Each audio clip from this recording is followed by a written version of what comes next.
In the ring, in the post-fight interview, Tyson Fury comes out and he says, hey, I think I won this fight and I want to get the rematch in October. We're doing the rematch. We're going to do this again because I'm going to get it. I should have won this one. They're siding with Usyk because his country's at war and everybody wants to side with him, but I think I won the fight. Now, regardless of whether or not you think Fury won the fight, he's got the option to make this rematch happen in October. Now, I posted a poll on YouTube and I was asking, who do you think is going to win this rematch should it happen in October? Usyk or Fury? 71% of people, over 400 votes, 71% of people came back and they said Usyk wins the rematch. Totally understandable. Totally understandable. I can get where people are coming from on that, right? Usyk went out there and he put on a phenomenal performance, but it wasn't just the fact that he won, or it wasn't just the fact that it was a great performance, right? It was really a little bit more than that. It was the way in which he did it, and with that huge knockdown that he scored in the ninth, and the beating that was put on him, the fact that he came out strong and then he came back after Fury went in the middle rounds, all of that, easy to understand why people think that Usyk is going to win that rematch. But there's another perspective on it, right? There was a lot of people saying that they don't even think Fury has a chance. And I had to take that question and I had to ask myself, like, does Tyson Fury have a chance in this rematch, right? Or did we just see a man get beat, and he got beat in a way in which you can't really imagine any other outcome? Okay, and I had to step back and think for a second. He won, I'll call it 5 rounds. At the least, I think you got to give Fury 5 rounds, 3 through 7. You give 1 and 2 to Usyk. You give 3 through 7 to Fury. You give 8, obviously 9. He gets the 10-8 round to Usyk. And then you got 10, 11, 12. But let's just say that Usyk ran the rest of the table, right? So it ends up being 7 rounds to 5 for Usyk. And then he gets an extra point for the knockdown in the ninth, right? But you're talking about a man who won 5 rounds.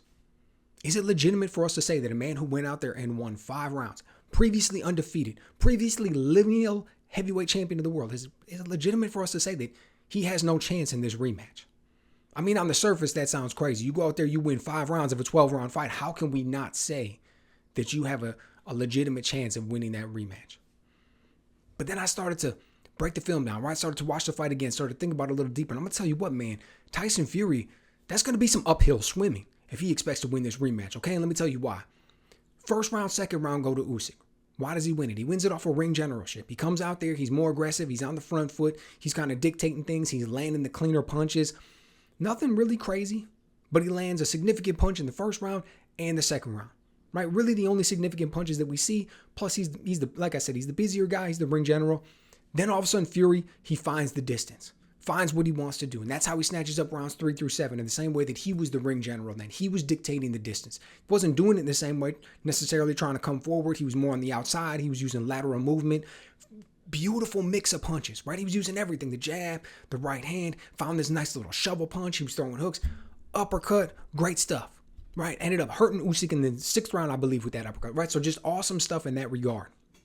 But at the very end of the 7th round, I want to say like the last 30 seconds is when we started to see the tide turn back to Usyk, right? And why did we see that? We saw the tide turn because, in my opinion, nobody else was talking about it, but in my opinion, Fury slowed down. Just enough. I mean, it wasn't like measurable. It wasn't like this dude was out here huffing and puffing. It wasn't like he was crazy tired, but it was just enough that he was no longer able to use all of that lateral movement, right? He was slowed down that he was just in front of Usyk a little bit more. And he was slowed down and he was tired just enough that when he was in front of Usyk, he wasn't able to use as much head and upper body movement to avoid those shots coming. So Usyk was able to close that distance, and then he was able to start getting his shots off. Okay, he knew that he was behind. He knew that he was down. He knew that all the momentum was going towards Fury, right? Because let's be honest, when we're sitting there in that 6th round, I don't know about you guys, but I was starting to think that Fury was going to run away with it. I was starting to think that there was a real chance that this might end early, that there was a real chance that it was going to be just a one-sided affair. That 7th round, like I said, the very last 30 seconds, when you go back and you watch it, that's when we started to see those things change. And I think that it was a combination of Usyk upping the pressure, right, out of a sense of necessity. So as soon as he felt Tyson start to slow down just the littlest bit, he was like, this is my chance. Goes out there and just immediately starts to crank it up as much as he can. And my hat's off to the man. Awesome job, right? But here's the question. Knowing that, the way that which Fury saw success in the first fight was boxing from the outside, okay? Picking all of his shots, but being very active, using a lot of lateral movement. And I believe he started to tire out. And that's why he slowed down a little bit. But knowing that that's where he saw his success, his high energy style that slowed him down by the 7th round, can he go out there and win a rematch that way? I don't know, man. That's tough. That's tough. Because here's the thing about that. He got hurt bad in that 9th round. If he gets caught, that psychologically that's with you. If he gets caught like that again, how's it going to affect him? I'll be the first to admit he's shown incredible resiliency, not only in the moment from getting up and his ability to recover from shots, but also in his ability to withstand future shots. Because we saw Deontay Wilder go out there and batter him every single fight, hit him with big shots.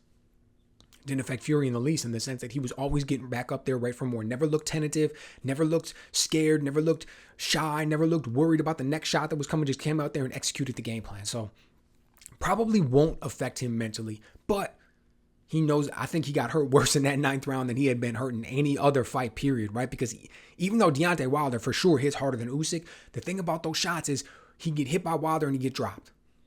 Right? One shot, maybe 2 shots, and then he gets back up. But when he got hit by Usyk, man, he was getting battered all over the ring. Right? He's going from pillar to post all over the place. He didn't have a chance to recover because he didn't get knocked down until he had already eaten like 20 shots.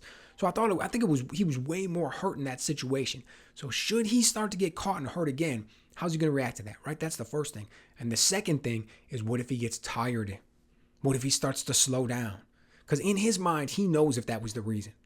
I'm speculating on it. I'm guessing on it based off of what I see. I'm looking and I'm seeing that his feet were moving less. I'm seeing that he was a little bit more inactive regarding the head and upper body movement. I'm seeing that his feet started to get, straight line versus being offset, which was causing his back foot to be even cross at times when he was trying to throw that counter uppercut that he was looking for. All that. So I'm thinking a lot of that was due to him starting to be fatigued. And if he starts to feel that fatigue in the rematch, he knows that's when Usyk closed the distance on him. He knows that's when Usyk got close enough to start landing those shots. How is he going to react to feeling that way again? Or is he going to try to completely change it up and get on the front foot? Right? Is he going to try to get on the front foot in the way that we saw him completely change from the first Wilder fight to the second, and all of a sudden he goes out here and he tries to get on the front foot? I don't know, man. He's got a lot to work with. The body shots that he was landing, the way that he was getting that shovel punch off, the uppercut. I didn't like how open he was leaving himself when he was trying that uppercut. Nevertheless, we'll have to see. But I think it's going to be some uphill swimming, because now Usyk has an incredible amount of confidence as well. But it's possible. It's definitely possible. It'll be really interesting to see what Fury goes back to the drawing board, what kind of game plan that he starts to come out here with, and what's he tries, because I think he's going to have to do something a little bit different. I think he's going to have to switch it up a little bit in that regard. One of the things that he's always used as the bigger man, and he's used it very effectively, is the clinch game. As the bigger man, he's been able to go in there and hit guys, and he clinches them. He leans on them, and he's laying on them. He's 250 pounds, 280 pounds, whatever it is that he is in that fight, 6'9", and he's just all draped over a guy, and he's tiring him out over the course of a fight. Wasn't able to do that with Usyk.